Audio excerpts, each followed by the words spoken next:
how to calculate petrol cost in Excel. So நார்மலாக ஒரு particular ஏரியாவுக்கு வந்து பார்த்தீங்கன்னா நீங்கள் பைக்கில் ட்ராவல் பண்ணுறீங்க. ஸோ இதுக்காக எவ்வளோ பெட்ரோல்ஸ் ஆச்சு, ஸோ அதுக்கான காஸ்ட் என்னன்றது எப்படி நம்ம எக்ஸலில் வந்து பார்த்திங்க அப்படின்னா ஒரு கால்குலேஷன்ஸ் எப்படி நம்ம போகிறதுன்னு இந்த காணொலியில் டீட்டெயிலாக பார்க்கலாம். ஸோ ஃபர்ஸ்ட் ஆஃப் ஆல் வந்து பார்த்திங்க அப்படின்னா நீங்கள் ட்ராவல் பண்ண கிலோமீட்டர்ஸ் என்டர் பண்ணிக்கோங்க.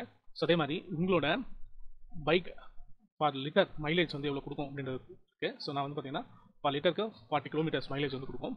Next petrol in litres. So இந்த டிஸ்டன்ஸுக்கு வந்து பார்த்திங்க அப்படின்னா எவ்வளோ பெட்ரோல் ஆயிருக்கும் என்னோட வண்டிக்கு அப்படிங்கும்போது equal to total kilometre travel பண்ண அந்த அமௌண்ட்டும் டிவைட் பை உங்கள் வண்டி கொடுக்கக்கூடிய மைலேஜஸை செலக்ட் பண்ணிட்டு என்ட்ரி கொடுங்க. ஸோ இப்போ வந்து பார்த்திங்க அப்படின்னா நமக்கு செலவான பெட்ரோல் எவ்வளோன்றது வந்து பார்த்திங்கன்னா அவைலபிளாக இருக்குது. ஸோ பெட்ரோலோட ப்ரைஸ் 106 பர் லிட்டர் அப்படின்னு நம்ம கொடுத்துட்டாலும் இப்போ டோட்டல் காஸ்ட்டை ஃபைண்ட் அவுட் பண்ணுறதுக்கு equal to petrol price in லிட்டர்ஸை செலக்ட் பண்ணுங்கள் இன்ட்டு பெட்ரோல் இன் லிட்டர்ஸ் இந்த காலம்ஸை செலக்ட் பண்ணிட்டு என்ட்ரு கொடுத்தீங்க அப்படின்னா டோட்டலாக உங்களோட பெட்ரோல் காஸ்ட் எவ்வளோ ஆயிருக்கு அப்படின்றதும் நமக்கு வந்துடும். அதே மாதிரி எவ்வளோ லிட்டர்ஸை வந்து பயன்படுத்திக்கிறோம் அப்படின்றது நமக்கு வந்து பார்த்திங்கன்னா கிடச்சிடும்.